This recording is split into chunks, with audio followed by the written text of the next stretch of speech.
of Glenn Beck, as you were coming over here today, you heard Howard Dean say, it's all about redistribution of wealth. I mean, at least they're coming out and being honest about it now. You know, being honest about it. Now they got it passed, they'll be honest about it and say it's about taking from you and giving to others. You know, the difference between us and progressives is very simple. Progressive looks at somebody who's, you know, without something. And they look at them and they say, you know what can I take from you that I can give to them to make them more like you? Instead of looking at them and saying, why are you in the position you're in? Did you not go to school? Did you use drugs? Were you an alcoholic or whatnot? Do you not have a marketable skill? They don't look at it that way. They look at it as, that person needs something, so we're going to take it from the folks who have done it right and give it to the people who've made all the mistakes. And as long as we continue to do that, we're going to have people that keep on making those same mistakes over and over and over and over. I've been trying to teach that to one of my sons here recently. You know, every time he needs something, he calls Daddy. Daddy, you got $20 for this. You got $60 for that. Hey, Dad, can you pay my electric bill?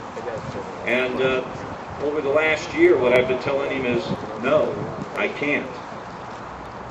Because I'm hurting him by helping him in that way that he thinks is the way he needs to be helped.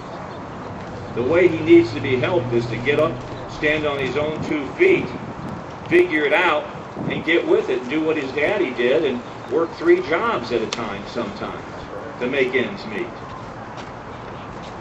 And he says, well, I don't have a car right now. And I said, why don't you have a car? Well, you know, I ran off the road. And I said, well, learn how to drive. 3 cars in less than a year.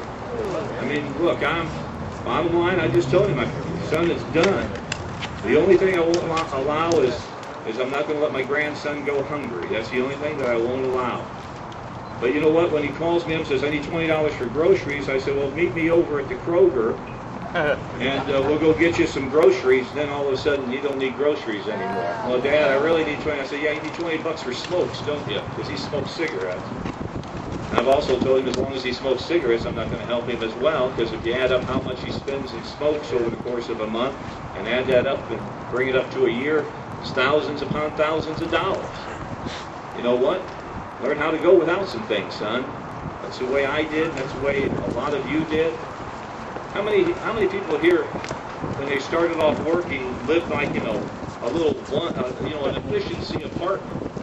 You know, there you go. There you go. You know, my kids freak out when I tell them a story about when I started in radio. I lived in the back seat of my car. I parked the car in back of the radio station. Boss didn't know about it, but I was the guy that opened. Man, I show my age now. You know sundowners, right? When the certain stations went off at sundown. Well, I had to come in after they locked up and then make sure everything was all right at the station. And then I opened the doors up in the morning for the morning guys. Well, all I did is I got myself one of those wind-up alarm clocks. I'd sleep in my car, wake up early enough, go in and basically clean up in the sink of the men's restroom, change my clothes, put the clothes that were dirty in the back in the trunk, along with the clean clothes that were on the other side of the trunk, take them to wash them, you know, every once in a while. And the bottom line was I did that for a year. But you know, you do what you have to do. I would have never asked my parents for money, and I definitely will never ask the government for a dime. Never. They're going to ask all of us for a whole lot more money. You know it, I know it, it's coming. Now here's what I'm going to say this right now, and you tell me if you think I'm wrong. They're going to start taxing now, saying that in 4 years they'll be ready to go with universal health care, basically. Let me give you a local story. 40 cents extra on a pack of cigarettes. All that money was going to go to start up a trauma center in the state of Arkansas. You seen the trauma center yet? No. Let me tell you why you haven't. All that money went into the general fund, into the big slush fund, And now they're saying, well, we've got the recession, so we're going to use that money to plug up some of the holes because we don't want to cut government. Absolutely.